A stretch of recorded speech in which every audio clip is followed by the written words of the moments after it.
Bonsoir à tous, merci d'être là, nous allons commencer. Donc, bienvenue donc, à notre cycle de conférences de la parole aux actes, organisé par la CAP, donc la cellule d'accueil et de prévention des abus de la paroisse. Donc, pour ceux qui nous rejoignent, nous sommes sur un cycle de conférences qui a été prévu en 3 phases. La première, afférente à la compréhension, comprendre les abus. La deuxième phase, prévenir les abus. Et la troisième phase, agir. Aujourd'hui, nous entamons cette troisième phase, celle de l'action. Donc, comprendre, prévenir, agir, c'est le classique entrée plat dessert. Voilà. Pour ce soir, nous avons 2 intervenants qui sont totalement dans le sujet. Nous avons en premier lieu Madame Anne-Laure Coudray, qui est... Anne-Claire, pardon, excusez-moi. Anne-Claire Coudray. Non, vous avez un si joli prénom, c'est... Anne-Claire Coudray, Bellet. Pourquoi j'ai Coudray, moi? C'est TF1. C'est la présentatrice.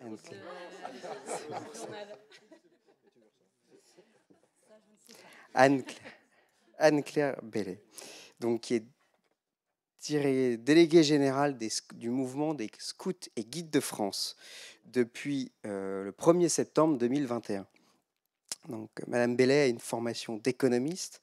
Elle a été également scout. Elle a vécu tout le scoutisme dans sa plénitude. Elle a un parcours professionnel éclectique. Elle a connu le monde professionnel et également le monde associatif. Aujourd'hui, elle est 100% dédiée au mouvement des scouts et guides de France. Ce mouvement accueille des enfants âgés de 6 à 21 ans et surtout l'été organise des camps pour chacune de ces périodes d'âge. Nous avons également pour nous accompagner Monsieur Arnaud Truel, Nicolas, pardon. J'ai un problème avec les prénoms. Ça me fait plaisir. Mais... Comme ça, c'est la parité, c'est l'égalité. Voilà. Donc, qui est directeur général de la Fondation des apprentis d'Auteuil, qui est également paroissien et père de famille. Vous avez aussi, vous, un parcours assez riche. Vous êtes X-Min, vous avez travaillé au sein de plusieurs entreprises, DRH de Sanofi, dirigeant de la société Via Location, qui est une entreprise spécialisée dans la location de véhicules industriels, et vous avez fini votre parcours professionnel associé gestionnaire d'une société de gestion de fonds d'investissement, et puis vous avez quitté le monde professionnel pour le monde associatif au sein de la Fondation d'Auteuil. Cette fondation est une fondation très connue. Elle a sous sa responsabilité plus de 30 000 jeunes. Ça représente, sauf erreur de ma part, 7 000 collaborateurs et 230 établissements. Donc, vous êtes tous les deux sur le front des abus et comme on est en guerre, vous allez nous donner des nouvelles du front. Je vous laisse la parole d'abord à Anne-Claire. Merci. Bonsoir tout le monde. Avant tout, merci pour la proposition qui a été faite, parce que ce n'est pas tous les jours qu'on vient dans une paroisse pour pouvoir parler de ce type de thématique. C'est très courageux et je trouve que c'est très intéressant qu'on puisse échanger ensemble au-delà de la présentation que je vais faire. J'ai hâte de pouvoir échanger avec vous et de voir aussi ce qui vous interpelle dans ce type de pratique qu'on peut faire et qu'on puisse échanger sur le sujet. Je reviens avant tout, avant de parler des pratiques, sur les scouts et guides de France, un minimum, pour vous expliquer un peu le fonctionnement. C'est important puisque ça permettra ensuite de pouvoir concrètement vous expliquer comment on fonctionne sur les abus ou sur les situations complexes. Les scouts et guides de France, c'est donc un mouvement d'éducation populaire qui a un peu plus de 100 ans, aujourd'hui. C'est un mouvement catholique et accueillant, ouvert à tous. C'est 100 000 adhérents, du moins on l'espère pour cette année. On a 30% de croissance en 10 ans. C'est un mouvement qui va bien et on devrait arriver aux 100 000 d'ici la fin de l'année ou alors l'année prochaine. 100 000, c'est quasiment 70 000 jeunes, 30 000 bénévoles qui sont au service des jeunes. 30 000 bénévoles, c'est la moitié éducateurs, éducatrices, donc directement en lien avec les jeunes tout au long de l'année et lors des camps. Et l'autre moitié qui sont encadrants et soutiens à ces éducateurs et éducatrices.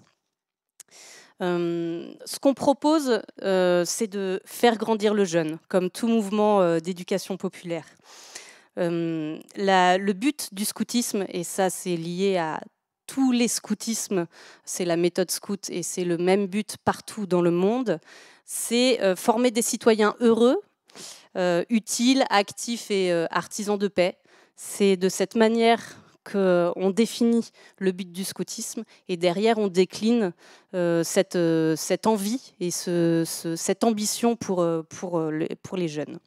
On a donc une méthode scout qui est connue pour le coup partout dans le monde et chacun la décline comme elle veut, avec une loi scout, avec une spiritualité ou une pratique aussi religieuse, donc soit religieuse soit spirituelle, tout dépend des associations. La méthode avant tout, c'est la méthode du jeu, du projet, c'est la vie dans la nature, c'est un cadre symbolique selon les âges, c'est la relation éducative. La relation éducative, ça veut dire le lien avec les adultes. C'est quelque chose d'extrêmement important, ce qui est très spécifique, même si on ne se rend pas compte quand on est dans le mouvement scout, c'est que les adultes qui s'occupent des enfants sont bénévoles et ce bénévolat est très lié à la relation qu'ils peuvent créer avec les jeunes. C'est-à-dire que l'adulte est là gratuitement pour lui. Et ça joue énormément dans la relation de confiance qu'on peut avoir entre les jeunes et les adultes. Au-delà de ça, dans la relation éducative, c'est aussi une formation des éducateurs et des éducatrices pour être éducateurs. Ce n'est pas juste un lien entre un adulte et un enfant.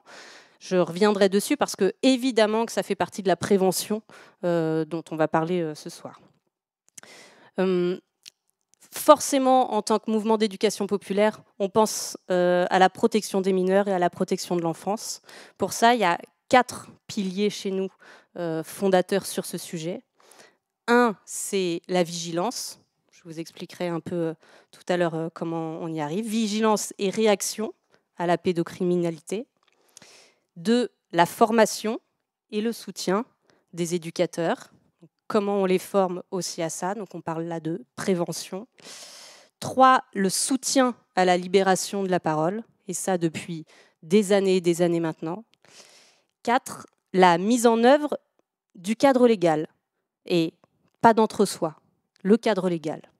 Ça, c'est les 4 points qui existent chez nous, qu'on a plus ou moins toujours fait, et qu'on a complètement fait depuis la fusion, depuis 2004, et qui est maintenant extrêmement clair et qui est clair dans nos textes.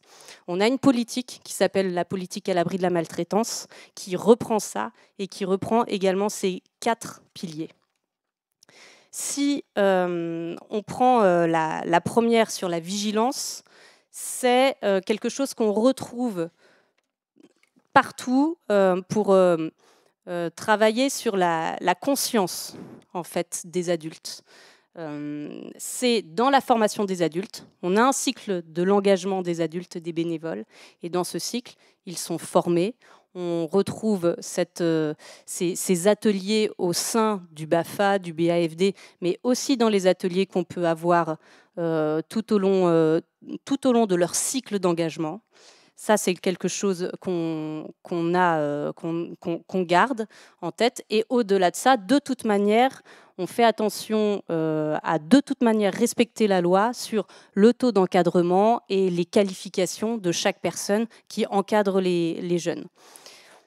On n'est pas forcément obligé de le dire, mais c'est mieux en le disant, c'est-à-dire qu'aujourd'hui, il y a un cadre légal qui fait qu'on doit avoir un nombre de jeunes, un nombre d'adultes qui sont formés. Formés, ça veut dire aussi formés à ces sujets-là, à la relation éducative et aux violences qui peuvent exister. Donc pas seulement, c'est une formation d'animateur, mais dans ce cadre-là, ils ont cette formation. Et donc ce taux d'encadrement qui est respecté fait qu'on sait qu'on va avoir dans le taux d'encadrement des personnes qui sont formées à ça obligatoirement. Au-delà de ça, on a depuis l'année dernière un module obligatoire à tous les adhérents adultes, pareil, vigilance là. Un module qui est en ligne, qui dure à peu près 45 minutes, que tous les adultes doivent faire s'ils sont en lien avec les jeunes dans les groupes.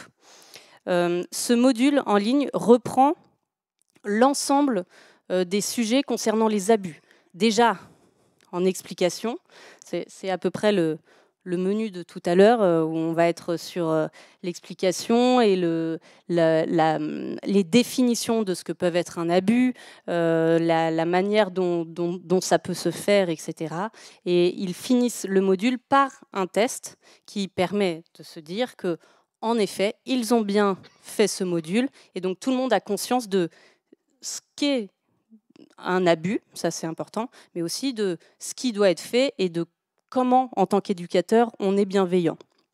Ça, c'est quelque chose qui est mis en place depuis 3 ans maintenant et qui est devenu obligatoire cette année. On est dans la vigilance et dans la prévention ici. C'est quelque chose qui permet, pour rentrer un peu plus dans les détails sur ce module, qui permet aussi d'échanger entre chefs et cheftaines, donc entre éducateurs et éducatrices, ou dans les groupes, ou au sein des territoires.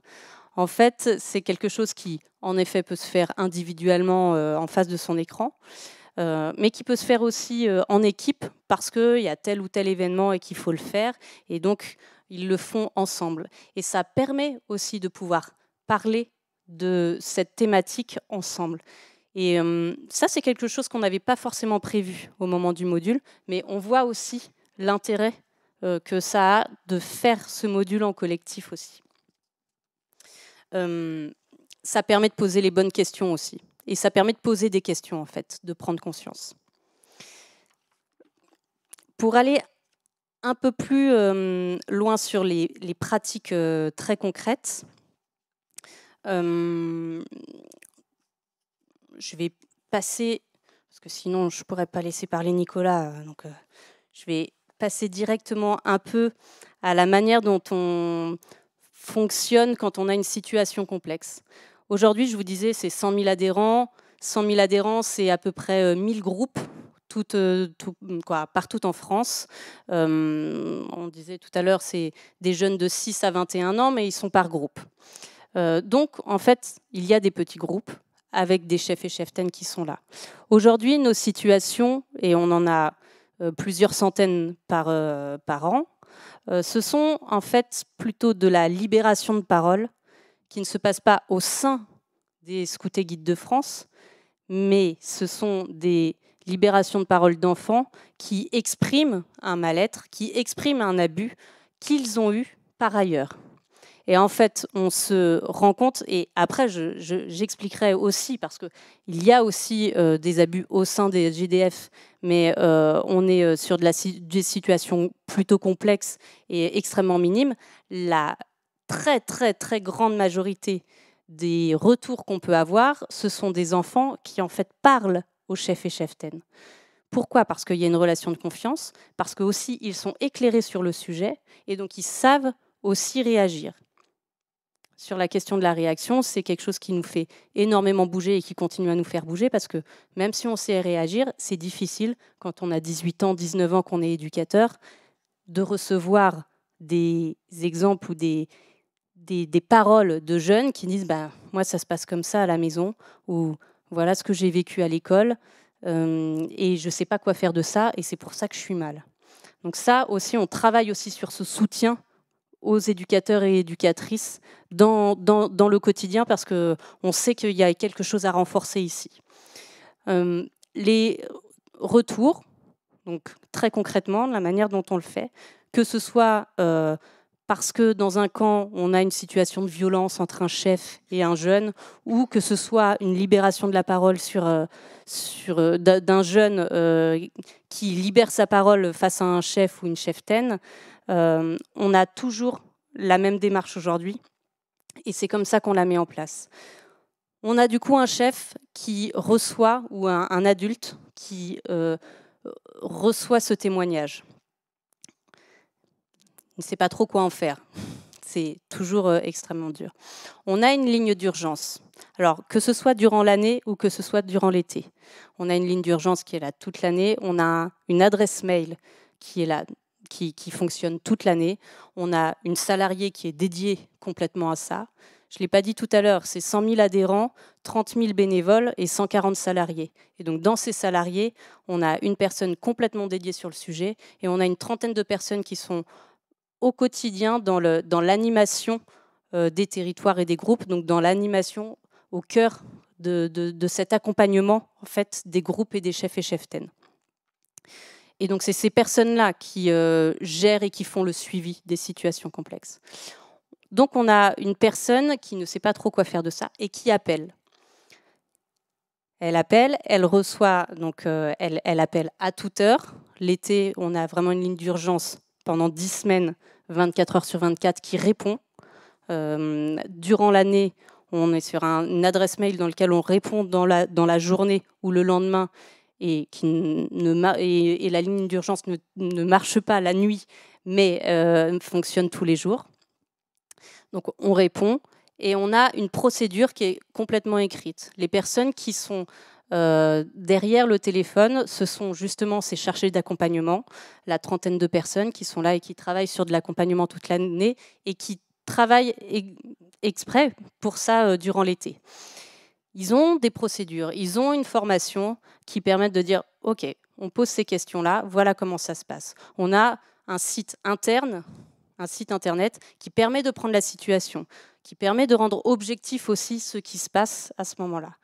Qu'est-ce qui se passe à ce moment-là? Soit c'est une situation qui doit être suivie au sein des scouts et guides de France sans souci, et on se dit l'éducateur doit aller voir le responsable de groupe, qui est la personne qui s'occupe de lui tout au long de l'année.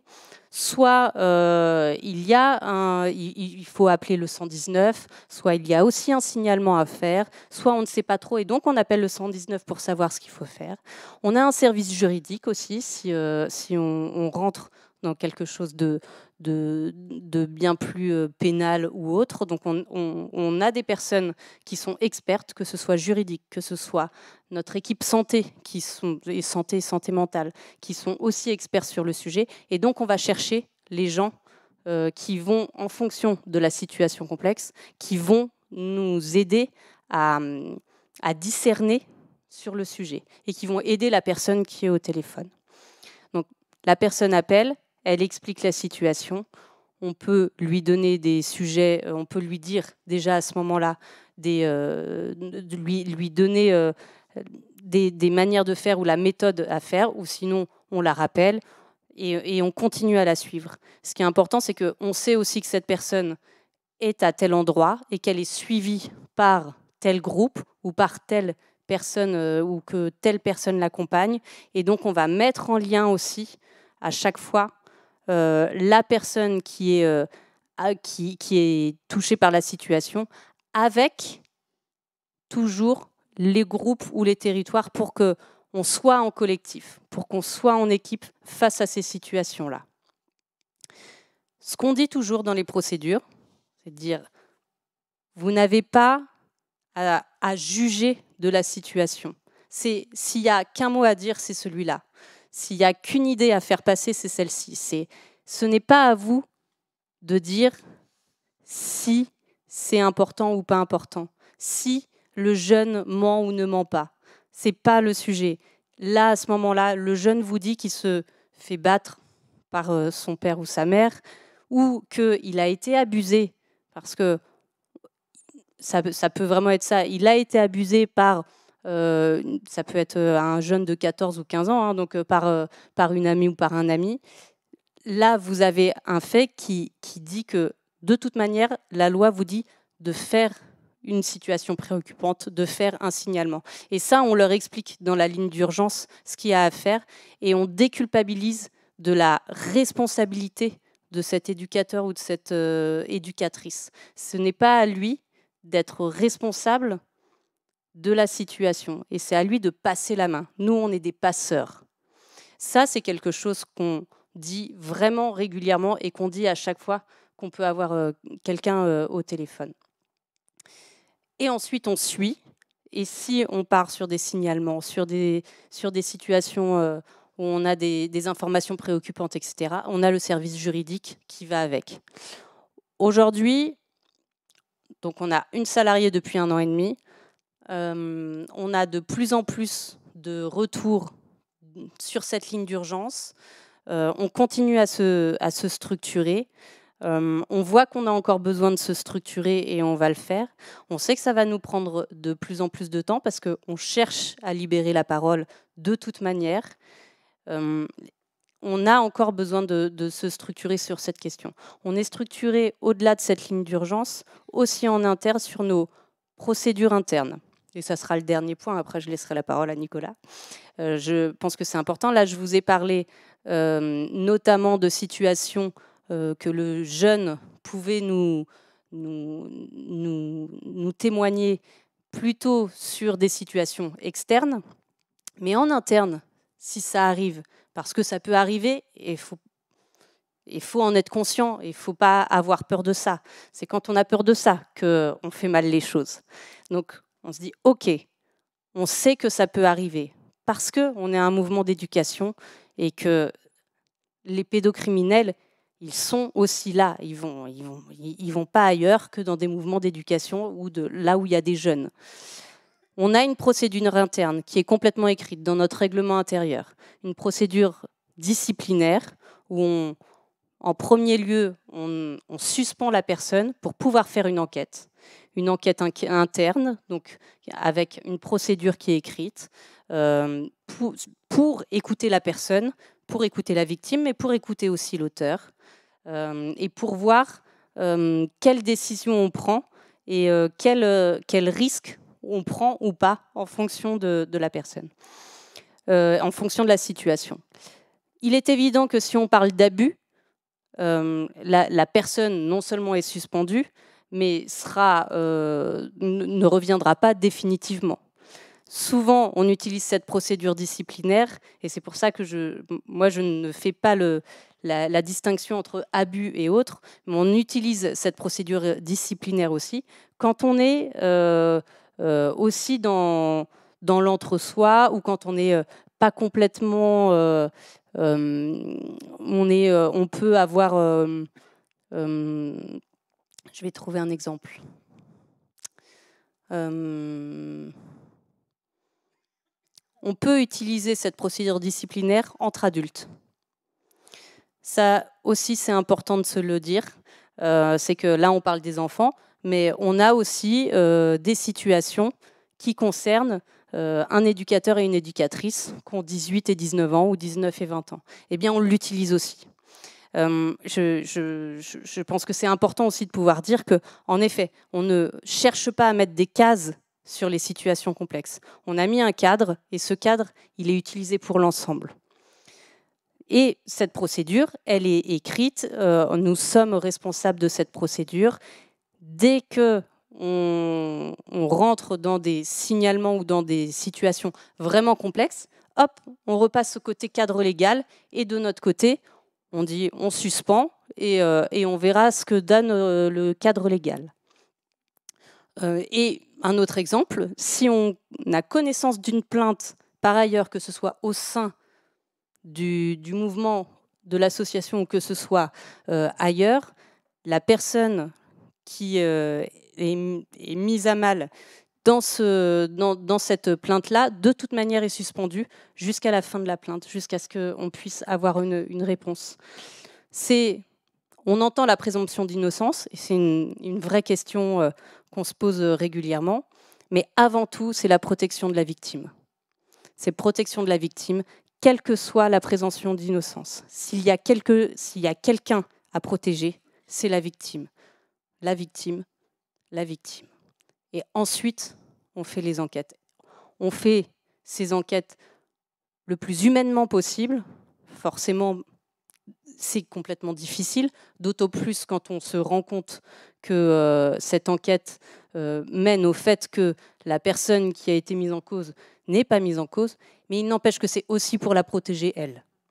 Et donc ça permet de revenir aussi dans le mouvement en disant on a fait l'enquête et il n'y a pas de problème. Je vais m'arrêter là, j'ai bien trop de choses à dire. Je m'étais dit que je ferais attention à l'heure, mais oui, je pense que c'est bon. Je vous remercie pour votre écoute. Je te passe directement la parole. Merci beaucoup Anne-Claire. Il va y avoir pas mal de points de similitude entre nos deux interventions, comme vous allez voir.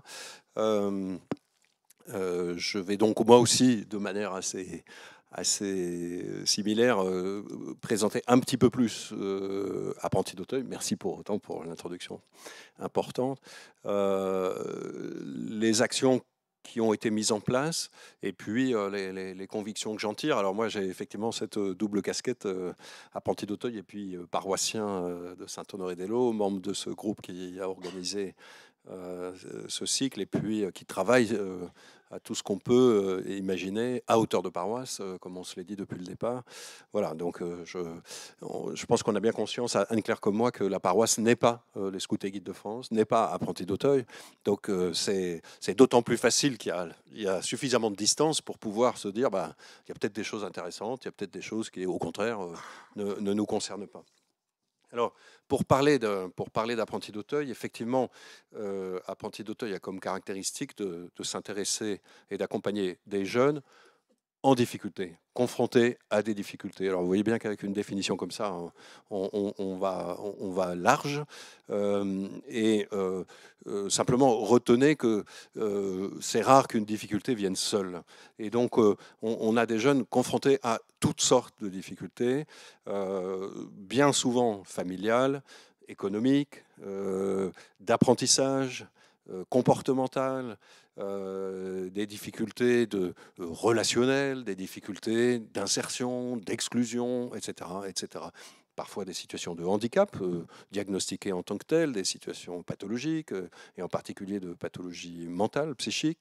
Voilà. Et comme je l'ai dit, très souvent des situations qui cumulent les difficultés, ou ce type de difficultés. Depuis peu, par rapport à l'histoire d'Apprentis d'Auteuil, c'est-à-dire depuis une vingtaine d'années, on s'est intéressé aux familles.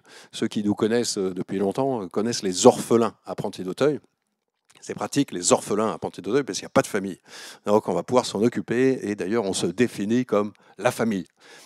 L'esprit de famille, ça c'était Apprentis d'Auteuil. Et puis jusqu'à un moment où on a fini par se rendre compte que la plupart des jeunes qui étaient accueillis à Apprentis d'Auteuil avaient des parents, et on s'est rendu compte comme éducateur qu'on ne peut pas accompagner des enfants qui ont des parents sans s'intéresser à leurs parents. Voilà. Et progressivement, le travail a pris de l'ampleur dans le travail avec les familles des enfants qui nous sont confiés, et puis le travail avec des familles qui ne nous ont pas encore confié leurs enfants, mais qui sont elles-mêmes dans des difficultés telles qu'il y a fort à parier que leurs enfants soient aussi en difficulté. Voilà, voilà comment le travail s'est développé.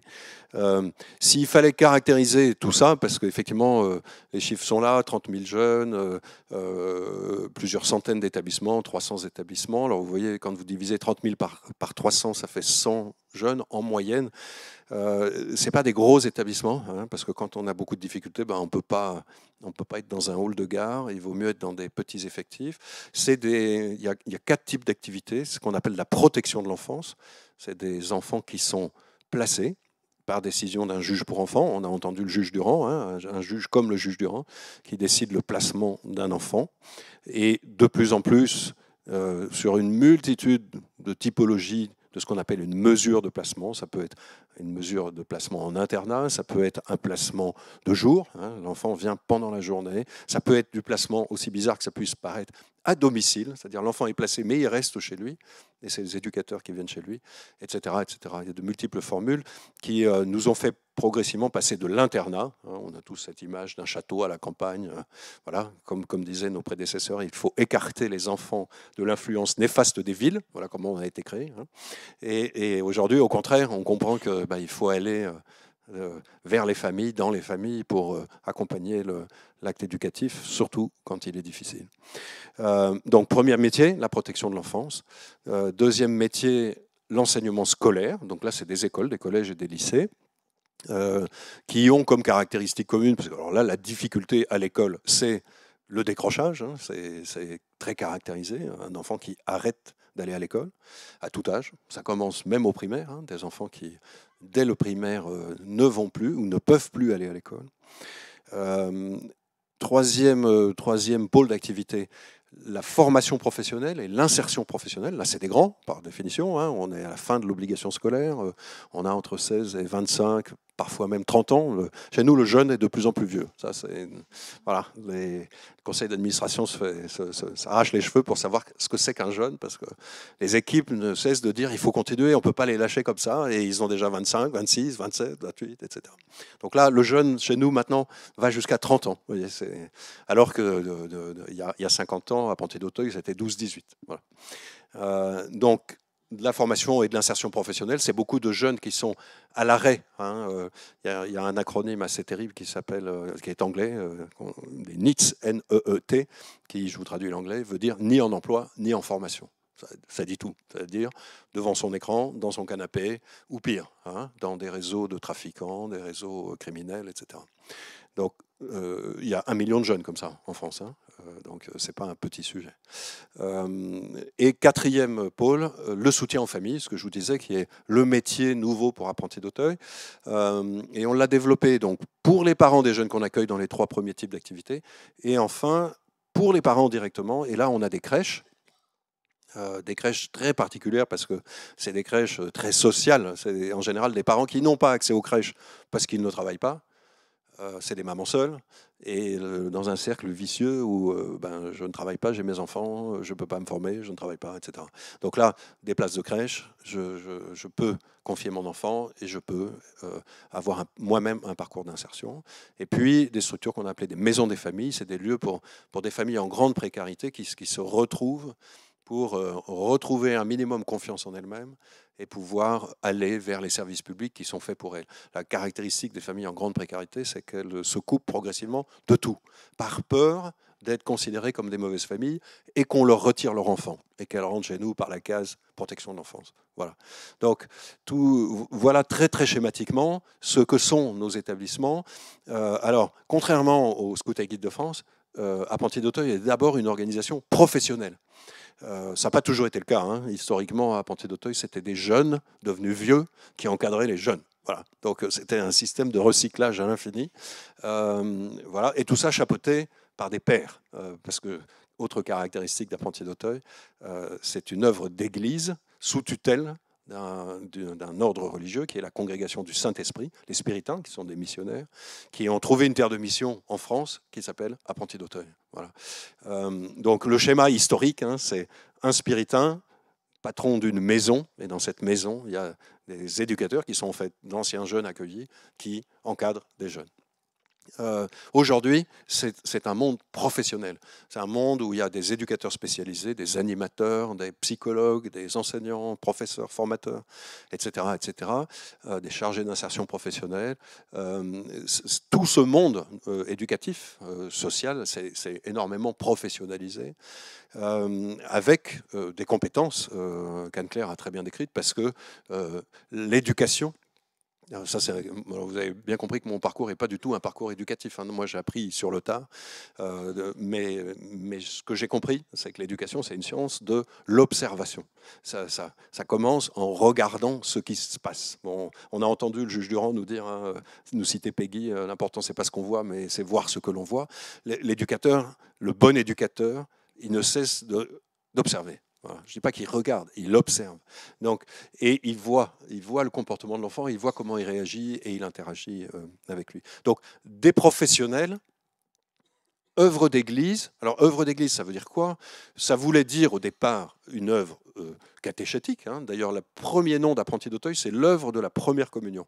On a été créé pour accompagner des pauvres, des enfants vagabonds, orphelins probablement, dans la rue, qui, parce qu'ils étaient vagabonds, d'abord, ils risquaient de partir à la prison, parce que le délit de vagabondage était puni de prison au XIXe siècle, et deuxièmement, parce qu'ils étaient vagabonds, ils ne pouvaient pas rentrer dans les cycles d'initiation et de formation à la première communion. Donc, le prêtre qui nous a fondé, l'abbé Rousset, a créé l'œuvre de la première communion. Voilà, pour amener des jeunes à la première communion. Puis, comme c'est un gars hyper pragmatique, il se dit, une fois qu'il leur a donné la première communion, il ne les remet pas à la rue, il faut leur donner un métier, il faut les former, etc. Et là, c'est parti. Voilà.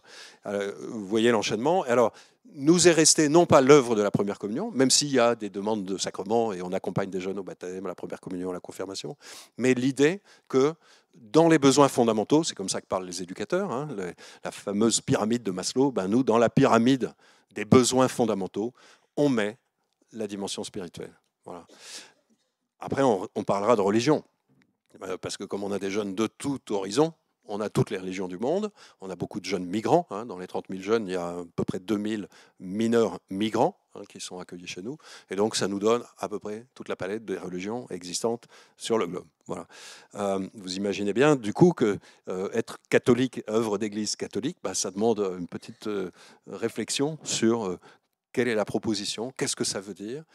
On est financé à 60% par des crédits publics. Donc, qu'est-ce que ça veut dire? Que respecter à la fois les règles de laïcité, qui sont les règles de notre pays, et en même temps être bien dans notre identité d'œuvre catholique, près de ces pauvres-là, attentifs à chaque personne, vivant dans une communauté, un chemin et une rencontre. Ça, je suis en train de vous donner les mots-clés de notre projet éducatif, dont vous comprenez que c'est du personnalisme chrétien pur et dur, si je puis dire. Voilà, ça c'est pour faire très vite et pour vous dire qu'une fois qu'on a ça, quand vous voyez le sujet, c'est-à-dire des jeunes vulnérables, des adultes 24 heures sur 24 à leur côté, vous imaginez bien qu'on a absolument toutes les conditions réunies pour un risque qui est un risque d'abus. Ça commence par un abus d'autorité, parce que quand on a autorité sur un jeune et qu'il faut lui dire d'aller se coucher et que le jeune fait une crise et que ça commence à bien faire, la tentation est grande d'utiliser des moyens forts pour le convaincre. Et ça continue évidemment par un abus physique que je viens de décrire. Et entre l'abus physique et l'abus sexuel, alors il n'y a pas équivalence, hein, je ne vais pas confondre les deux, mais on voit bien qu'une frontière est franchie, c'est-à-dire que la personne qui est en face de moi est réduite à quelque chose que je vais déplacer d'une manière ou d'une autre. Donc on connaît ce risque et la Fondation a connu et connaît et a connu des abus de toute nature et s'est trouvé, comme l'Église catholique, à ne pas les traiter, à ne pas les voir, à ne pas les entendre, à les couvrir, etc. etc. Dans ce désastre, parce qu'il faut bien appeler ça un désastre, hein, il se trouve qu'il y a quelques personnes, dont mon prédécesseur. Moi, je suis arrivé en 2015. Mon prédécesseur était là depuis la fin des années 90. Quand il est arrivé, il a dit « stop ». Voilà. Alors, stop de manière radicale, hein, c'est-à-dire que du jour au lendemain, un jeune qui vient dire qu'un adulte s'est mal comporté avec lui signifie on porte plainte. Enfin, on signale au procureur et quand il y a matière, on porte plainte. Voilà. Et on se met du côté de la victime. Il y a eu des procès. Il y a des prêtres qui intervenaient à Apprenti d'Auteuil qui ont été condamnés.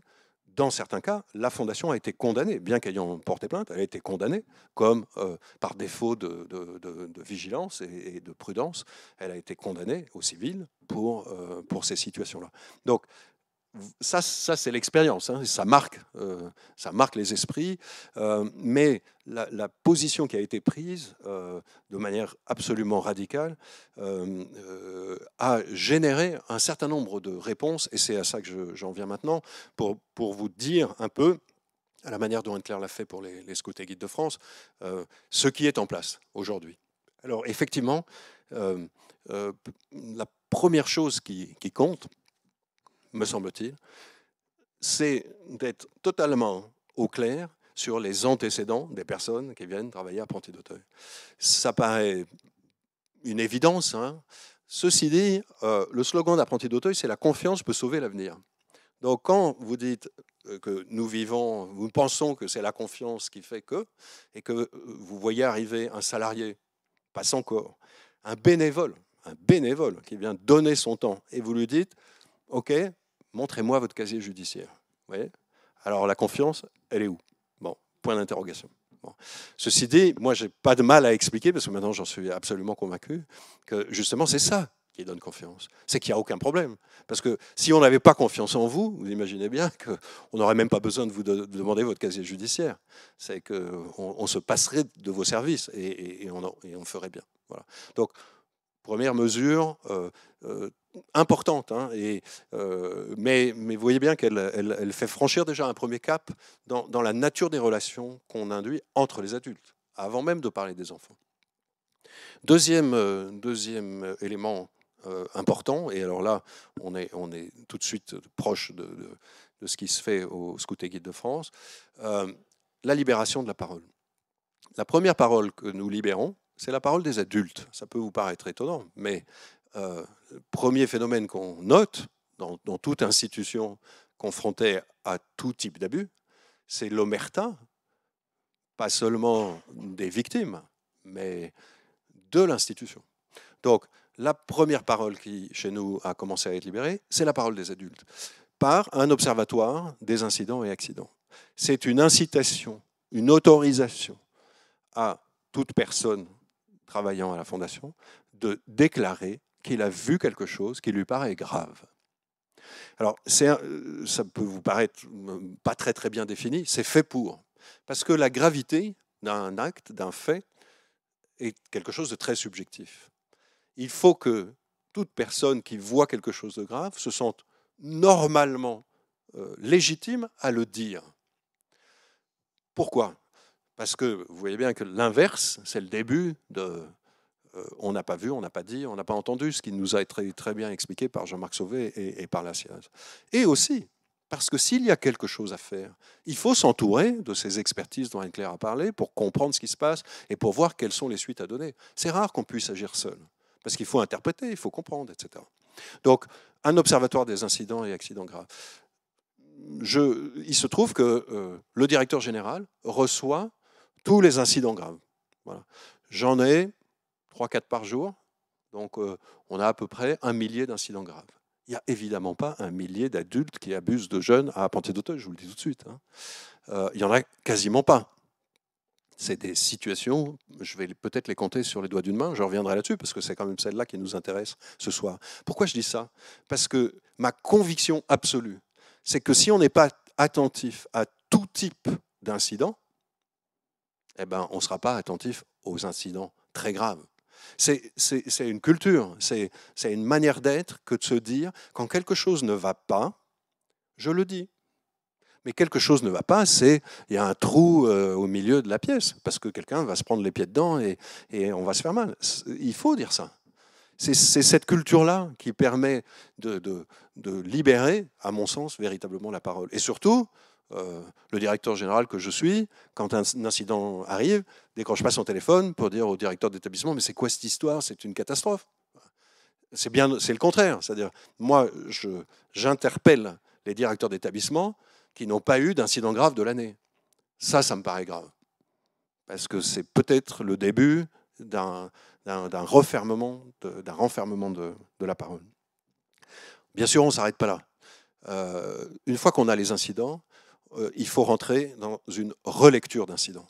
Que s'est-il passé pour ? Je ne vais pas rentrer dans ce phénomène, mais c'est très très intéressant. On est souvent happé par le traitement aval de l'incident.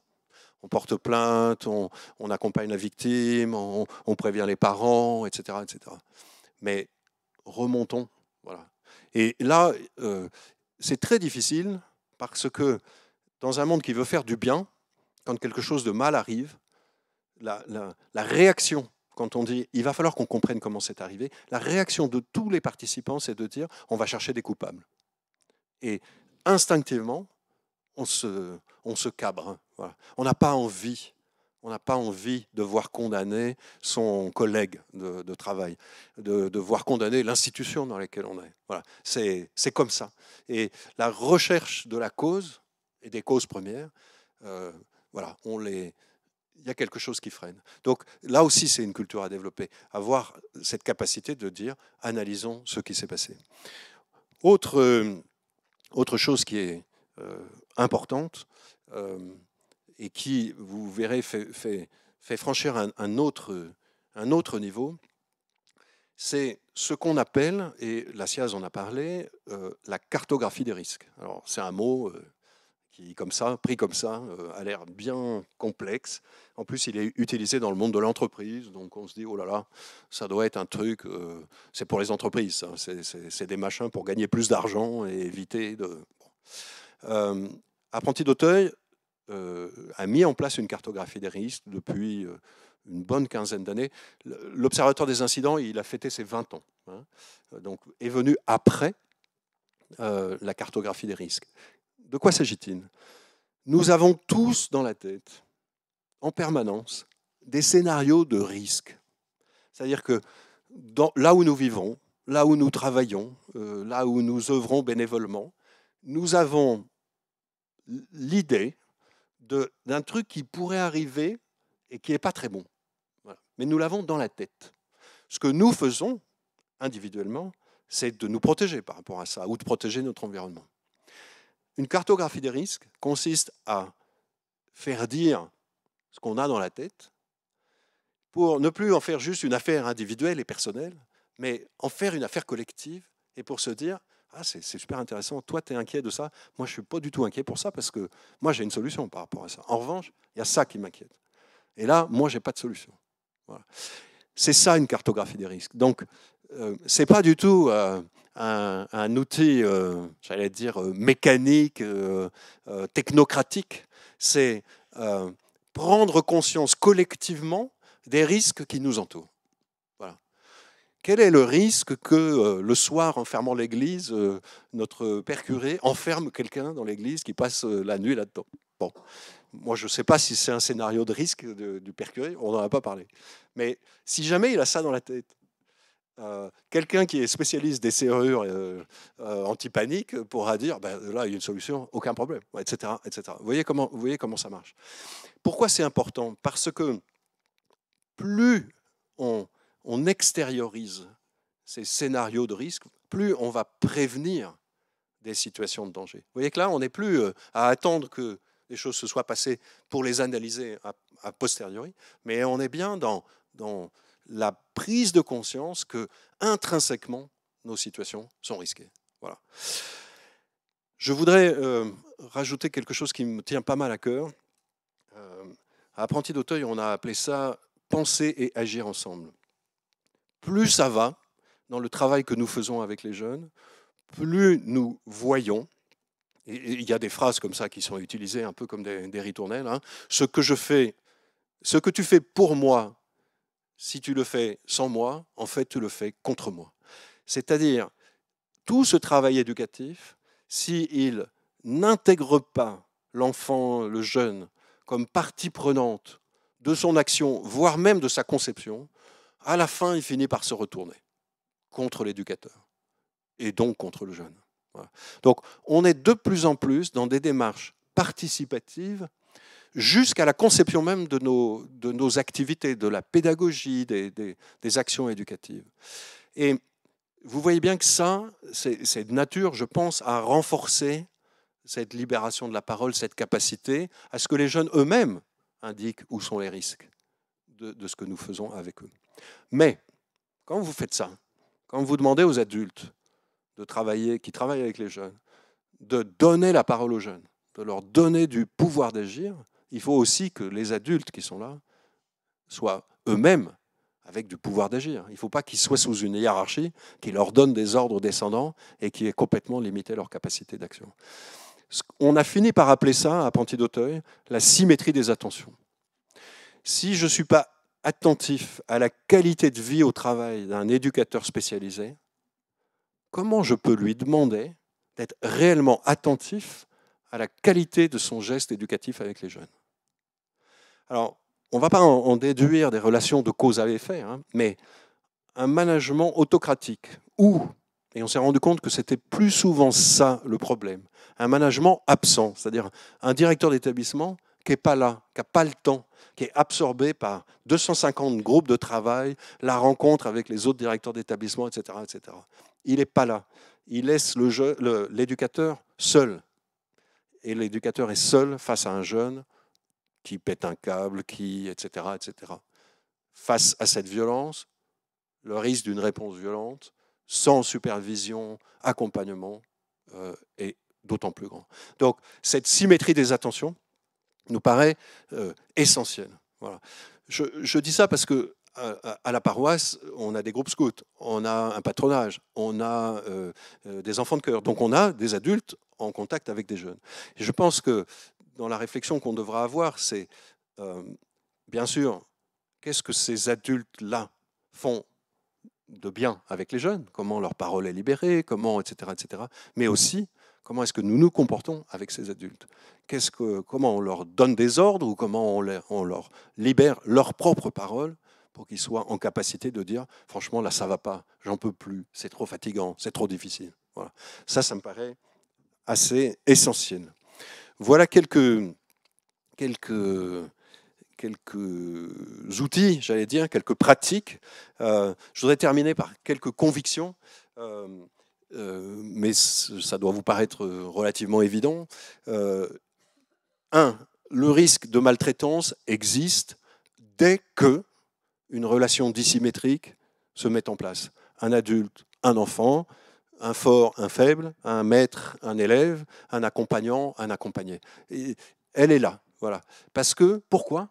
Parce que, de fait, il y a une relation d'autorité. Il y a une chose importante, je ne sais pas s'il y a des juristes dans la salle, moi je ne suis pas juriste, hein, mais une relation sexuelle entre une personne ayant autorité sur une autre personne est un fait aggravant de toute caractérisation primaire. Hein. Donc ça va transformer en viol une relation sexuelle entre un adulte et un mineur dans le cadre d'une institution de protection de l'enfance, par exemple. Parce que l'adulte a autorité.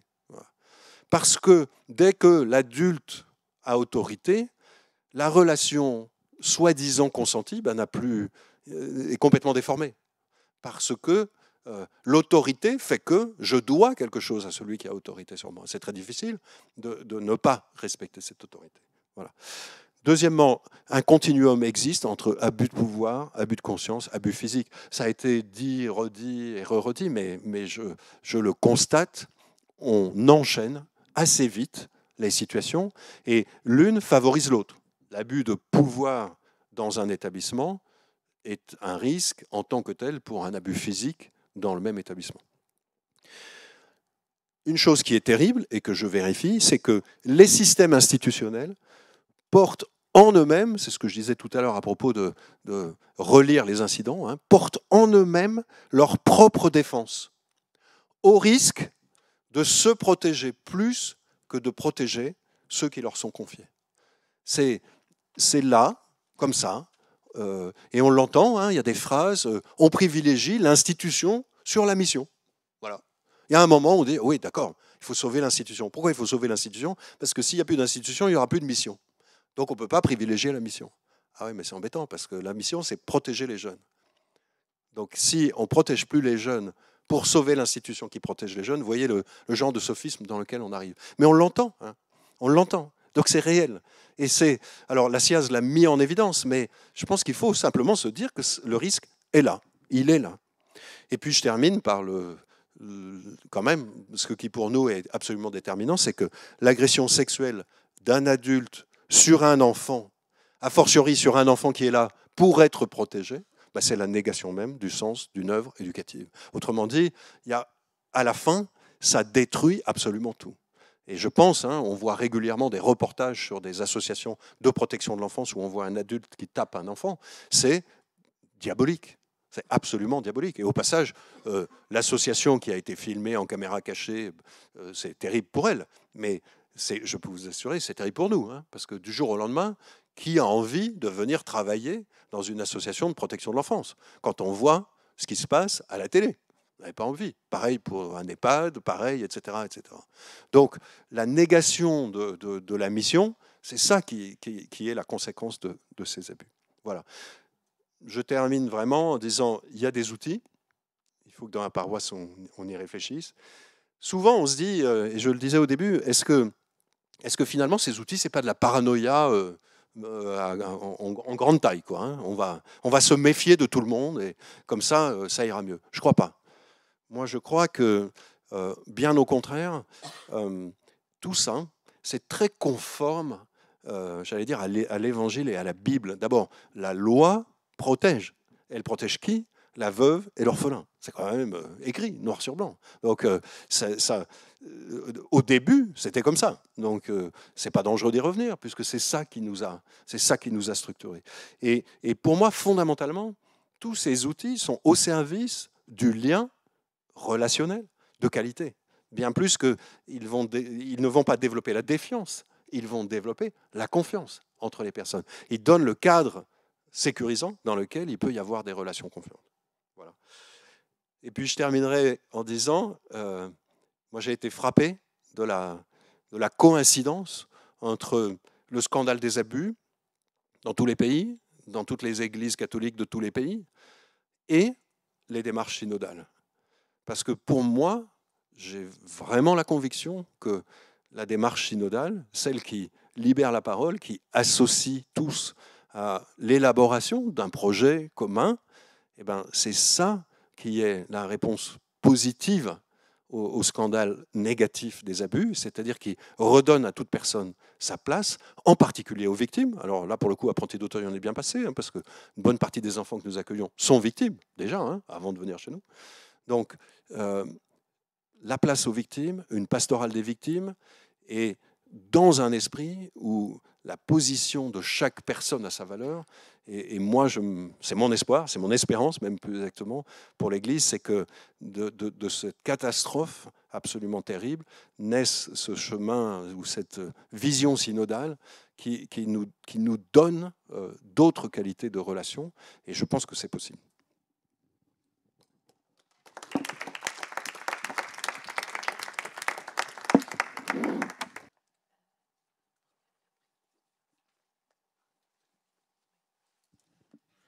Merci. Alors, je suis désolé, j'ai deux questions pour Nicolas. Mais vous avez parlé tout à l'heure de l'entrée, de la vérification à l'entrée d'une personne avec le casier judiciaire. Vous avez parlé tout à l'heure d'une vérification à l'entrée d'une personne qui vient travailler chez vous avec le casier judiciaire. Qu'est-ce qui se passe si quelqu'un qui est déjà chez vous commet des infractions, ou en tout cas, on a un doute avec une activité extérieure? Je sais pas, par exemple, un homme qui va être attrapé sur des vidéos d'enfants, des trucs comme ça. Qui va venir vous renseigner? Parce que vous êtes un employeur particulier quand même. Voilà, ça c'est ma première question. Et ma deuxième question, c'est donc vous avez des enfants chez vous qui peuvent peut-être être assez turbulents, j'imagine, donc probablement assez compliqués à gérer. C'est pour ça que j'adresse la question à vous, parce que vous travaillez vraiment globalement plus toute l'année que, enfin, j'ai compris que pour vous, sur les scouts, il y a de l'année, mais il y a aussi des saisons avec l'été, les camps et tout ça. Mais là, vous avez des professionnels qui sont en contact toute l'année et avec les enfants, donc je pense qu'on finit tous par craquer. Enfin, moi qui ai des enfants déjà, voilà, bref. Et donc je me dis, on est tous pareils. À un moment donné, on a envie enfin, on peut avoir du mal à retenir une main. Et donc je parle même pas d'abus. Je parle des premiers abus que vous avez physiques, quoi, de violence. Est-ce que vous avez des règles de présence? Est-ce que je ne sais pas s'il y a des professionnels qui dorment au même endroit, dans des mêmes maisonnées que des enfants. Est-ce que, par exemple, vous avez des règles absolues où il n'est jamais seul? Voilà, des choses comme ça, qui est toujours un témoin. C'est un adulte avec plein d'enfants ou deux adultes, etc. Merci. C'est des très bonnes questions. Il marche? Oui. Donc sur les casiers, ça demande de notre part une surveillance régulière, c'est-à-dire qu'on renouvelle, c'est à l'entrée, et puis tous les 3 ans, on réinterroge. Ça, c'est de manière, j'allais dire, routinière. Ensuite, oui, ça arrive qu'il y ait des signalements par les services de police ou de gendarmerie. C'est rare, pour être tout à fait honnête, c'est très très rare, mais ça arrive. Voilà. Donc, alors, on est bien connu des services de police et de gendarmerie, pas pour nos adultes d'abord, hein, pour les jeunes qu'on accompagne, qui connaissent bien les policiers et les gendarmes. Donc, les échanges sont fréquents, mais ça peut nous amener aussi sur des sujets comme les questions de suspicion de radicalisation, par exemple, hein, qui sont bien suivis par les services de renseignement territoriaux, où là, le contact avec ces services va nous donner de l'information. Voilà. Franchement, le système est bien organisé. Voilà. Tout ce qui va tourner autour des systèmes, des services de police ou gendarmerie, de renseignement territoriaux, ils savent donner l'information quand ils l'ont. Et la seule chose qu'ils ne vont pas dire, c'est comment ils l'ont obtenue. Ça, c'est une certitude, mais on sera renseigné. J'ajoute que pour certaines situations de proximité régulière, d'enfants à risque, etc. On a une autre possibilité, parce que là, on est en train de parler du B3, mais il y a un autre extrait de casier judiciaire qui est spécialisé dans les infractions à caractère sexuel. Donc c'est un fichier auquel nous n'avons pas accès, mais nous sollicitons les services départementaux pour leur dire, voilà, nous embauchons telle personne, si vous savez quelque chose sur elle, vous nous prévenez. Voilà. Et eux ont accès à ces fichiers de condamnation. Voilà. Et évidemment, c'est leur responsabilité, ça devient leur responsabilité à ce moment-là de nous prévenir quand il y a une évolution du casier spécifique de cette personne. Voilà. Donc ça donne...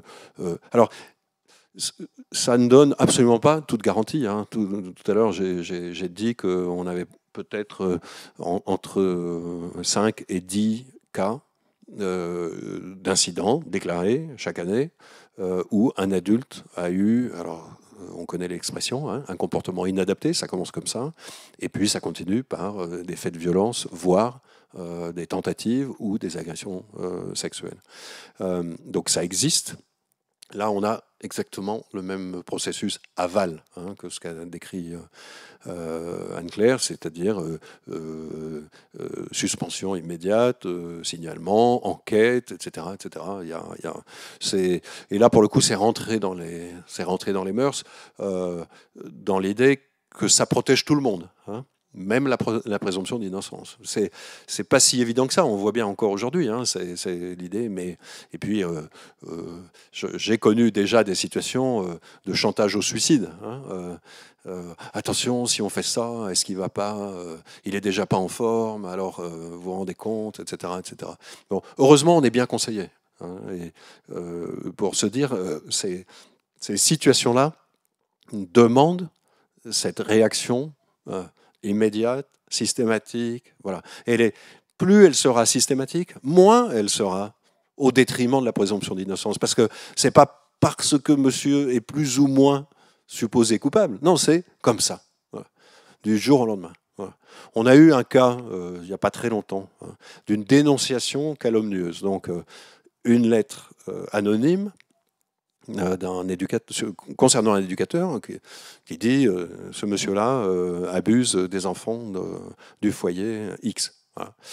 Je vous passe les détails, c'est du cloche-merle. On est dans un village où il y a une brouille à l'intérieur du village contre cet éducateur qui, par ailleurs, a des responsabilités dans l'équipe municipale. Voilà. Donc, il s'avérera que c'est une vengeance contre cet homme. Cette personne-là, du jour au lendemain, elle est suspendue.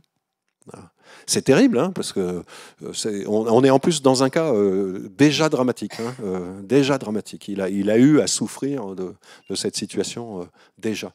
Et là, en l'occurrence, comme il connaît bien les procédures de la maison, il a su que ce n'était pas contre lui. C'était bien au contraire pour le protéger. Voilà. Et que l'enquête a eu lieu, la gendarmerie a fait son enquête, a mis à jour cette odieuse machination, et il est revenu, et tout va bien. Voilà. Mais on a besoin de ça.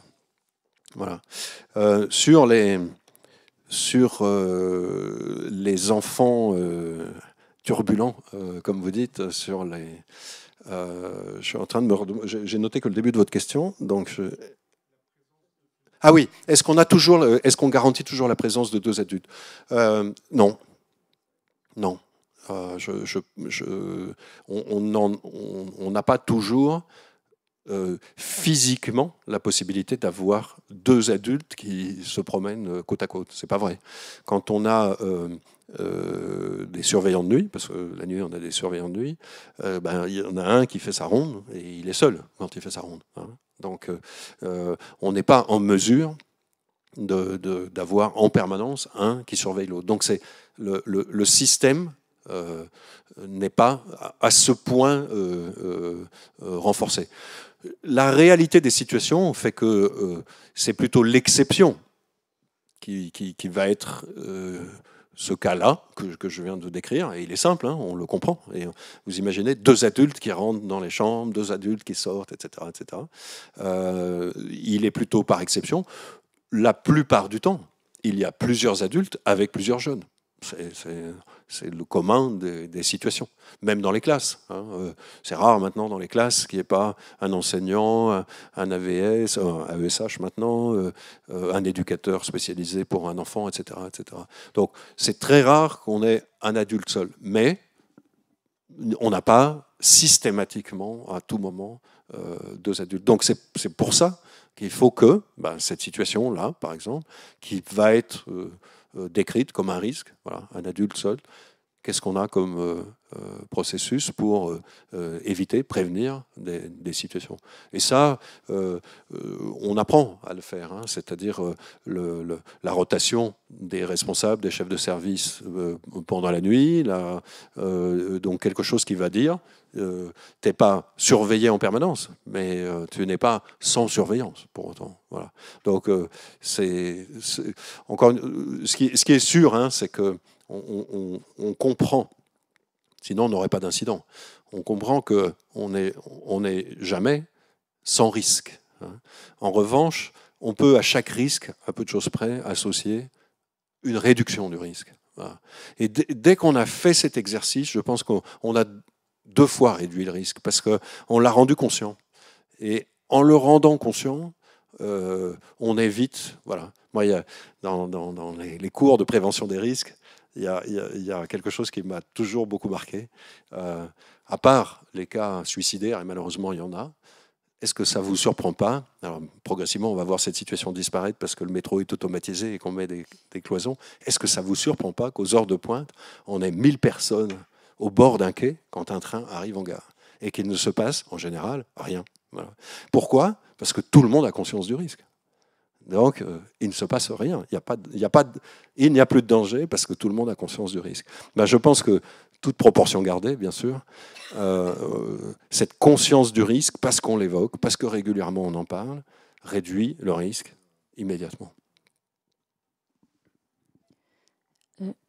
Bonsoir. J'avais une question pour Madame Truel, mais ça vous rejoindra finalement. Bravo pour la mise.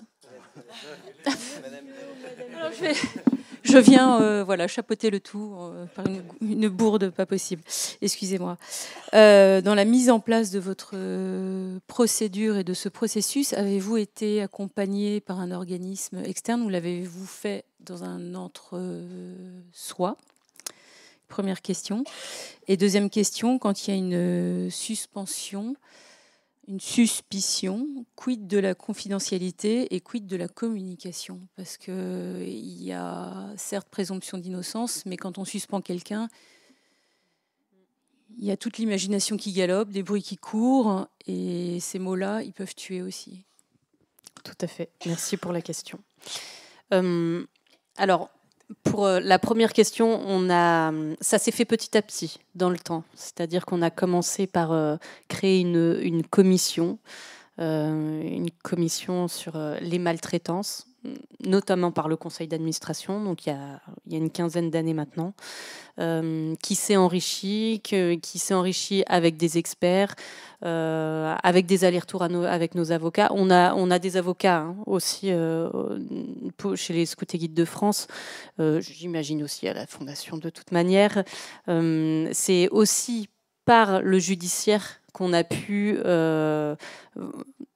faire les distinctions entre ce qui était complexe et ce qui ne l'était pas, ce qui était abus, ce qui ne l'était pas, écrire les procédures justement qu'on a mis en place et donner ce cadre également. Donc oui, on a été, on n'est pas allé voir des associations, mais on est allé voir des personnes qui étaient expertes sur les sujets au fur et à mesure des années, et on continue à le faire. Sur la confidentialité. Alors aujourd'hui, il est très clair que de notre côté, on fait tout cela en toute confidentialité. Maintenant, en effet, il y a des fuites. Mais de notre côté, à l'échelon national, quand on a une enquête, ce sont des enquêtes confidentielles. Pour vous dire, le site internet qui n'est pas internet mais qui est interne à nous pour écrire les situations et suivre les cas, etc., est bouclé selon les personnes qui peuvent regarder ou pas les situations. Donc, par exemple, ça a été... aujourd'hui, c'est quelque chose d'extrêmement clair. Il y a des niveaux de situations qui nous permettent de savoir qui a accès aux informations et qui ne l'a pas. Ça, c'est du côté de l'échelon national.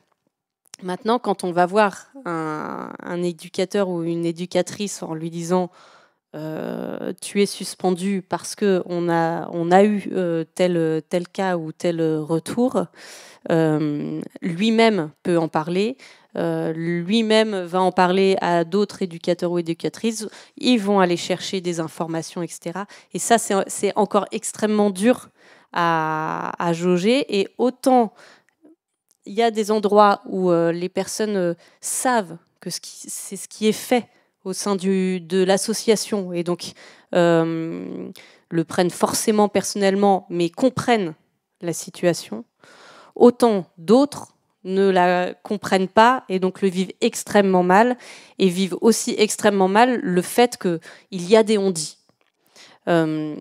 Ça, on a beau tout sceller, on a encore ça, et ça, on sait que ça peut faire mal. Et donc, on fait attention à ça.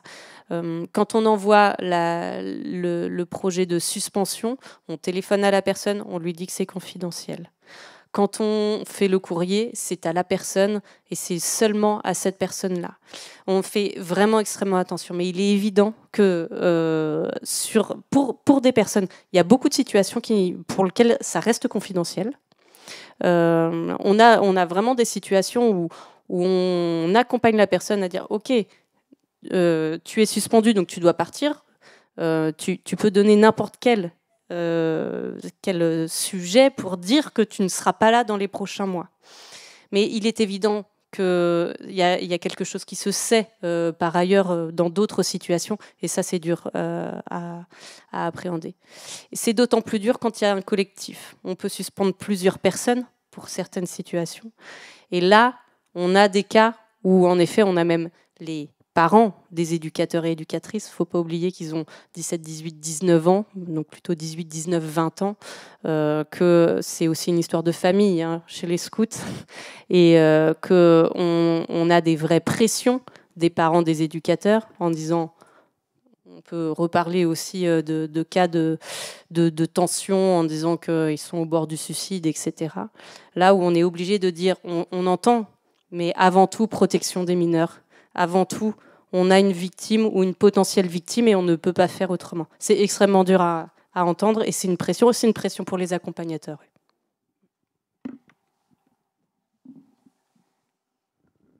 Oui, merci beaucoup pour ces deux présentations très inspirante. C'est une question pour tous les deux.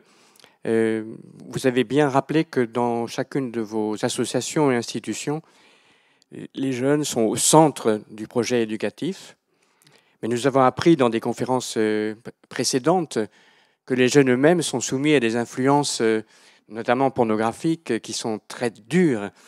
dans la représentation qu'elles induisent sur la vie sexuelle et affective. Est-ce que vous constatez, c'est une question d'observation, une aggravation des situations de violence entre jeunes? Et qu'est-ce que vous mettez en œuvre pour les prévenir et pour avoir une éducation qui contrecarre, mettre en garde, prévienne ces influences qu'on nous a décrites, encore une fois, je le répète, comme absolument calamiteuses et systématiques à partir d'un certain âge?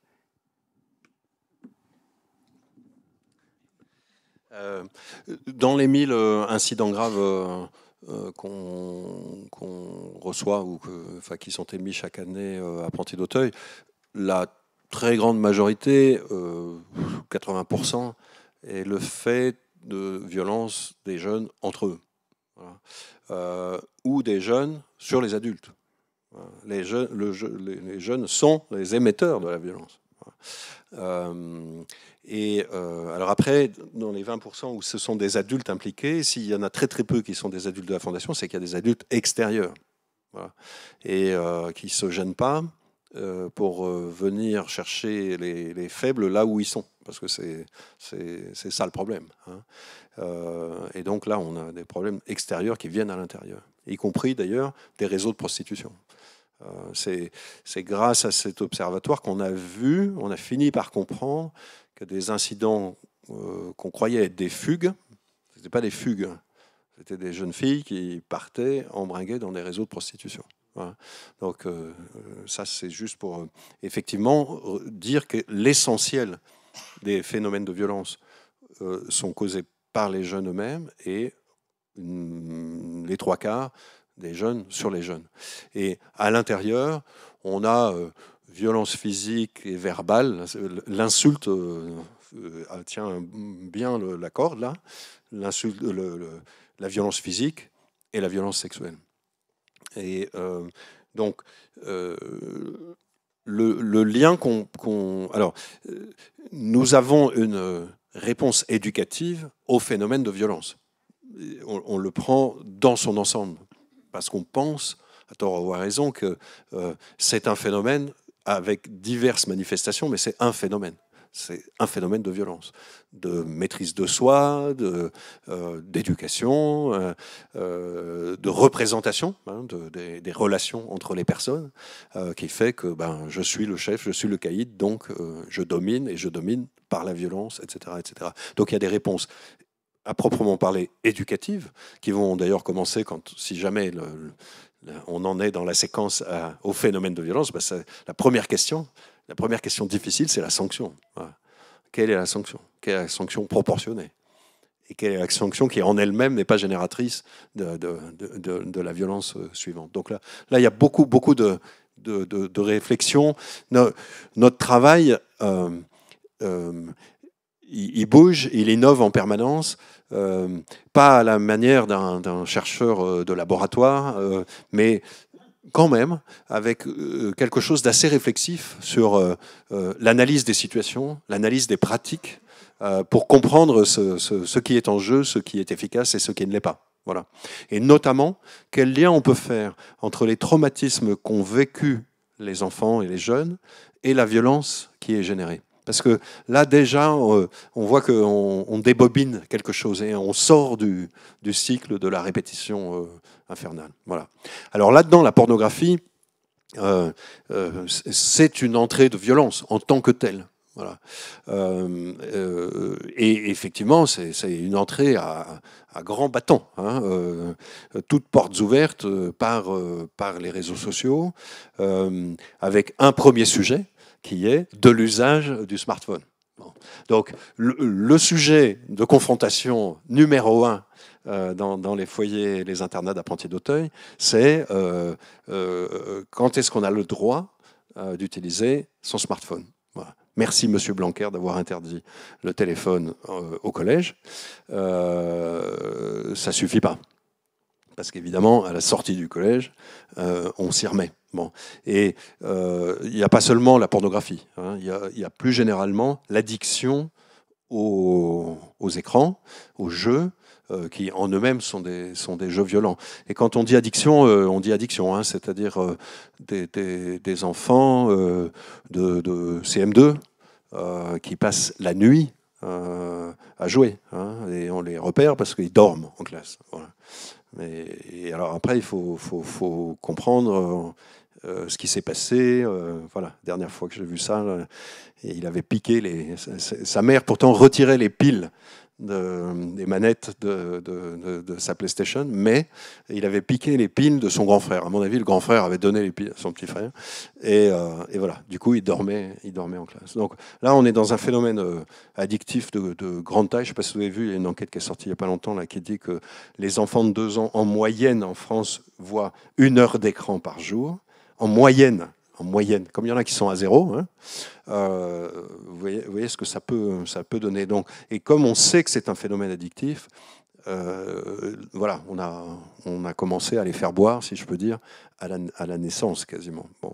Donc, écran, pornographie, forme de violence, représentation d'un monde irréel. La pornographie est d'une certaine manière aussi irréelle que les jeux de violence, parce qu'elle présente des situations complètement fantasmagoriques. Hein. Néanmoins, c'est ça qui les rend addictives, d'autant plus. Voilà. Donc on est face à ça. On est au début, hein, des plans de lutte contre ça, parce que le phénomène d'addiction n'a pas encore vraiment été reconnu, hein, n'a pas été nommé. On n'a pas encore dit que c'était un problème de santé publique. Donc on n'a pas la même prévention qu'avec l'alcool, le tabac, les drogues. On a des slogans un peu éducatifs pour dire faites attention, c'est pas très bon. Voilà. Mais on voit bien qu'on n'est pas rentré dans quelque chose de systémique pour dire c'est mauvais. Et c'est très mauvais, pas un peu, c'est très mauvais. Voilà. Donc, alors, vous imaginez bien qu'un enfant qui est chez nous du lundi au vendredi, parce qu'il rentre chez lui le week-end et qui raconte son week-end comme écran du vendredi soir au dimanche soir, nuit comprise, ben, voilà, ça limite l'effet du programme éducatif de la semaine. Voilà. Donc c'est ça la réalité. Et je pense que tant qu'on ne sera pas venu à une politique publique nettement plus affirmée, on n'en sera pas sorti. Avec un problème dans le problème, hein, c'est que cette addiction, elle concerne les enfants, mais elle concerne aussi les adultes. Et que je ne peux pas mettre ma main à couper qu'elle ne concerne pas des adultes qui travaillent à Apprenti d'Auteuil.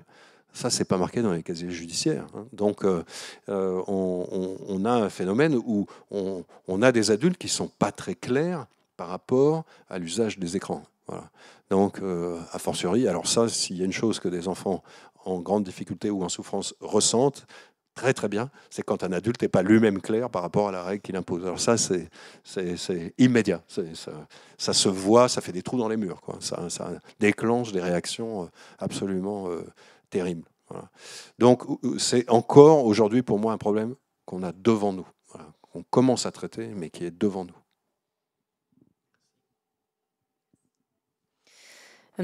Chez les scouts et guides, les situations de violence entre jeunes, c'est en fait, c'est même pas qu'il y a une réponse éducative. Le but, c'est le collectif, c'est le vivre ensemble. Et donc, en fait, tout le cadre qui est créé chez les scouts et chez les guides, c'est un cadre collectif. On va écrire des chartes pour savoir comment ça se passe, comment on va travailler ensemble. Il y a des jeux d'équipe, il y a des règles dans les équipes, et donc il y a des règles sociales. Et ça, en fait, c'est une énorme prévention pour déjà avoir moins de violence entre jeunes, c'est évident, et surtout qu'entre eux, ils puissent se gérer sur ces questions-là, en se disant qu'en effet, ce n'est pas ça qui doit être vécu entre eux, et si c'est entre 2 jeunes, c'est le 3e qui dit en fait c'est pas ça qu'on veut vivre. Et comment on travaille sur cette question? En fait, ça c'est la question du vivre ensemble. Quand on dit que le but du scoutisme c'est de faire des acteurs citoyens, c'est avant tout ça, c'est vivre avec les autres. Et donc ça, c'est quand même intrinsèque dans notre méthode. C'est vraiment comment on respecte l'autre à côté de soi dès le plus jeune âge. Donc la question de la violence, il y en a, mais en fait, elle se travaille tout au long, entre jeunes, entre pairs, et aussi ensuite avec les adultes, pour que ce soit les adultes qui mettent ce cadre en prévention et qui puissent continuer à le suivre. Ça, c'est ce qui arrive dans beaucoup d'unités, mais ne soyons pas naïfs, il n'y a pas que ça. Évidemment, parfois, il y a de la violence entre jeunes. Cette violence entre jeunes, elle va aussi, on a derrière des réponses éducatives ou des réponses également éducatives en termes de sanctions, etc. C'est jusqu'où on va, en fait, comment on met en place aussi des sanctions qui permettent de dire qu'il y a des règles à ne pas franchir, mais comme la plupart du temps, ces règles ont été travaillées ensemble en collectif, c'est d'autant plus facile de leur dire « tu n'as pas respecté la règle, donc pour l'instant, tu ne respectes pas la règle, donc tu ne reviens pas dans le collectif. Et tu peux revenir dans le collectif quand tu respecteras la règle. » Ça, c'est pour toutes les violences ordinaires, j'ai envie de dire. Donc c'est vrai qu'on est très privilégié là-dessus, puisque c'est une culture qu'on a, c'est clair. Mais on a conscience de ça, et c'est aussi là-dessus que les éducateurs et les éducatrices sont formés. Après, on a quand même des cas ces dernières années, et l'année dernière pour la première fois jusqu'à l'avocat, qu'on n'avait pas jusqu'ici entre jeunes, et notamment de violences sexuelles. Je ne dis pas qu'il n'y en avait pas avant. En revanche, la libération de la parole aide aussi à ça. Je crois plutôt à ça qu'à dire qu'il y a de plus en plus de violences sexuelles. Je pense quand même, avant tout, que les jeunes sont de plus en plus sensibilisés à ça et savent d'autant plus où sont les règles, notamment dans les abus sexuels, et même entre amis et entre copains. Et du coup, en effet, ça permet aussi de libérer la parole quand ils sont en confiance, et d'autant plus quand ils sont en confiance avec leurs éducateurs et éducatrices. On a quand même des cas qu'on n'avait pas. On s'est vraiment posé en début d'année, du moins en septembre-octobre, avec notre avocat cette année, en disant, en fait, notre avocat qui nous suit, on en a plusieurs, mais on en a un qui est là depuis presque 20 ans maintenant, et donc il connaît très bien les cas qui sont aussi exceptionnels, mais au bout de 20 ans, il en voit quand même, où il dit, en fait, c'est évidemment systématique entre un jeune et un chef. Nous, on se porte partie civile sur le jeune. C'est de toute manière évident. C'est pareil, protection des mineurs. Qu'est-ce qu'on fait quand c'est entre deux jeunes ? Et on ne s'était pas posé la question jusqu'ici, parce qu'en fait, on n'avait pas de situation jusqu'ici. Et là, on a eu une situation et on s'est dit que ça ne sera pas la dernière. Et donc, on a quand même, est-ce que c'est par la libération de la parole, est-ce que c'est aussi quand même, en effet, un phénomène de société qui fait qu'il y a de plus en plus de violence, et notamment la pornographie. En effet, là, on parlait d'abus sexuels. Je prétends pas avoir de réponse. Ce qui est sûr, c'est qu'on n'a jamais eu ces cas-là, et qu'on vient d'avoir un cas, et qu'on se dit qu'on va en avoir forcément de plus en plus. Et on n'a pas les réponses sur chez qui on se porte partie civile. Et ça, c'est une question qu'on doit se poser tous ensemble au sein des SGDF, en disant qu'est-ce qui est juste, qu'est-ce qui n'est pas juste, quel critère fait qu'on va porter partie civile à tel jeune ou à tel jeune, etc. Et ça, c'est un vrai travail sur la manière dont on protège face à la vulnérabilité et face à la situation qu'on peut avoir au cas par cas. Merci pour vos témoignages sur vos deux organisations. Moi, ce que je constate, c'est que je vois des parents de jeunes qui peuvent être anxieux maintenant d'inscrire leurs enfants à quelque mouvement que ce soit. Donc, vous avez parlé de vos deux organisations. J'aurais voulu savoir si, vous savez, vous parlez d'un cadre légal aussi, si aujourd'hui, toute organisation qui s'occupe de jeunes a une obligation de former ses encadrants, a une ligne 24 heures sur 24, les forme à l'observation, enfin tout ce que vous avez dit. si c'est plus général et si on peut rassurer les parents. Alors, ça va être différent sur une organisation éducative de loisirs, j'allais dire, et puis, c'est pas péjoratif, hein, et puis une organisation éducative comme l'école ou comme des foyers de placement, évidemment, parce que les réglementations diffèrent d'un champ à l'autre, mais il y en a partout. Ça, alors là, absolument partout. Donc, c'est extraordinairement encadré, c'est autorisé, les réglementations foisonnent. On en faisait le point récemment avec il se trouve qu'on a une direction de l'audit et du contrôle interne, Chadou, jusqu'à se demander d'ailleurs si on n'en a pas trop. Bon, donc, je veux pas vous dérassurer après vous avoir rassuré, c'est-à-dire qu'on s'aperçoit que chaque gouvernement y est allé d'une couche en plus des obligations réglementaires. Donc, la question à poser, à mon sens, hein, c'est est-ce que vous êtes légalement autorisé? Parce que ça, forcément, ça fait rentrer dans un système et de contrôle, hein, parce qu'on est non seulement on est réglementé, mais on est contrôlé. Et les scouts sont contrôlés, apprentis d'Auteuil est contrôlé, tout le monde est contrôlé. Donc ça, c'est la première question. Mais surtout, la deuxième question, c'est d'aller discuter avec les responsables pour voir ce qu'ils vous disent, ce qu'ils vous en disent. Hein. Parce que si vous présentent la réglementation comme vraiment, franchement, avec ça, hein, puis entre nous, hein, le risque zéro n'existe pas, au passage j'ai dit ça, hein, il y a 10 minutes, et puis toute une théorie qui dit que finalement c'est la faute à pas de chance, hein, et puis ça a toujours été comme ça et ça va pas changer. Là, vous pouvez vous poser des questions. C'est-à-dire que moi je pense que la réglementation c'est un cadre, comme tout cadre il faut qu'il soit là, il est indispensable, voilà, c'est comme ça, et la loi permet d'objectiver des situations, c'est indispensable, mais il faut poser la question. Et c'est ça qui...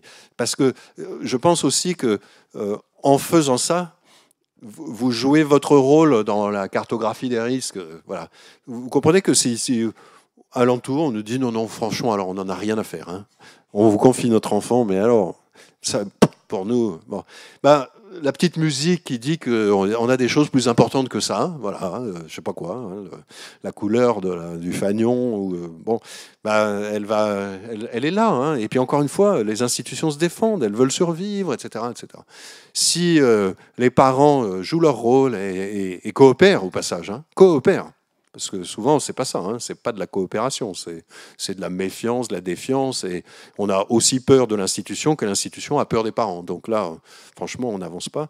Mais moi, je suis persuadé que vous rendez service à l'institution. Si vous venez lui demander, expliquez-moi comment vous faites pratiquement pour garantir la sécurité de mon enfant. Voilà. Oui.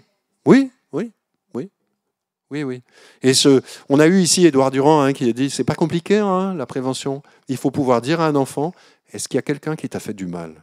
Bon, et ben de la même manière, il faut que les parents puissent se poser la question à l'institution qu'est-ce qui garantit qu'ici on fera pas de mal à mon enfant? C'est des questions aussi simples que ça, et il faut que les réponses soient simples.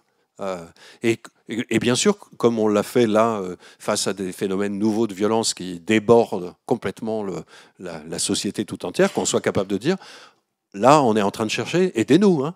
Quand vous verrez votre enfant sur son écran et que nous, on le verra sur son écran, aidez-nous à comprendre ce qui se passe et quelle est la gravité de la situation. Voilà.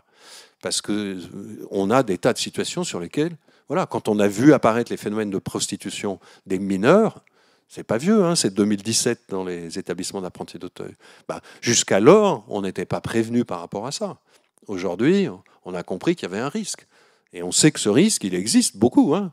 Il y a des jeunes étudiants qui se prostituent pour financer leurs études. Donc, c'est pas anodin. Donc, qu'est-ce qui va permettre à tous les acteurs d'être vigilants dans l'observation, d'en parler, d'oser en parler, etc., etc. Donc, vous rendez service à l'institution, quelle qu'elle soit, en posant la question « Comment vous faites pratiquement ?» Là, je ne vais pas être très longue, mais pour nous, c'est facile. On a de la réglementation. Mais je pense que c'est aussi ça qu'il faut poser comme question. Nous, on est mouvement d'éducation. mais on est mouvement d'éducation avec un cadre qui est l'accueil collectif de mineurs, ACM. Accueil collectif de scoutisme, on a des dérogations, mais on rentre dans la réglementation. Je pense que en tant que parent, on peut faire confiance, mais on peut faire confiance avec un cadre. Et il faut aussi aller chercher les associations qui ont ce cadre-là. C'est par prévention, mais c'est aussi important de se dire que toute association qui est en lien avec les enfants, de toute manière, doivent avoir cette réglementation. Donc il est facile de demander, mais faut-il encore que les parents sachent quelles questions poser, hein, mais il est facile de demander quelle réglementation il y a derrière, et si on est bien dans un accueil collectif de mineurs quand on met son enfant quelque part et qu'il fait une activité quelque part. Sans cet accueil collectif de mineurs, il n'y a pas cette réglementation. Ça ne veut pas dire qu'il n'y a pas de choses de faites non plus par les associations. Mais en tout cas, la base, c'est ça. Et c'est là où c'est facile, et c'est pas côté ACM, du côté de la fondation, mais il y a des règlements très stricts, et chez les Scouts et Guides de France, mais dans les gros mouvements de scoutisme qui existent en France, c'est le cas. On est dans le cadre d'un accueil collectif de mineurs. Donc ça veut dire en effet, pareil, dès qu'il y a un éducateur qui arrive, on a le casier judiciaire, etc. On a tout ça de toute manière également qui est suivi, et c'est le minimum qui est demandé quand il y a ce type de réglementation. Merci, je suis désolé. On va devoir mettre fin à cette conférence. Merci Anne-Claire, merci Nicolas pour vos interventions et les réponses que vous avez apportées qui ont été très enrichissantes, qui nous permettent de nous éclairer tous sur ce sujet excessivement important. Merci à tous d'avoir été là. Je vous invite à la prochaine séance qui se tiendra le 11 mai et l'intervenant sera Monseigneur Thibaut Verny. Merci à vous.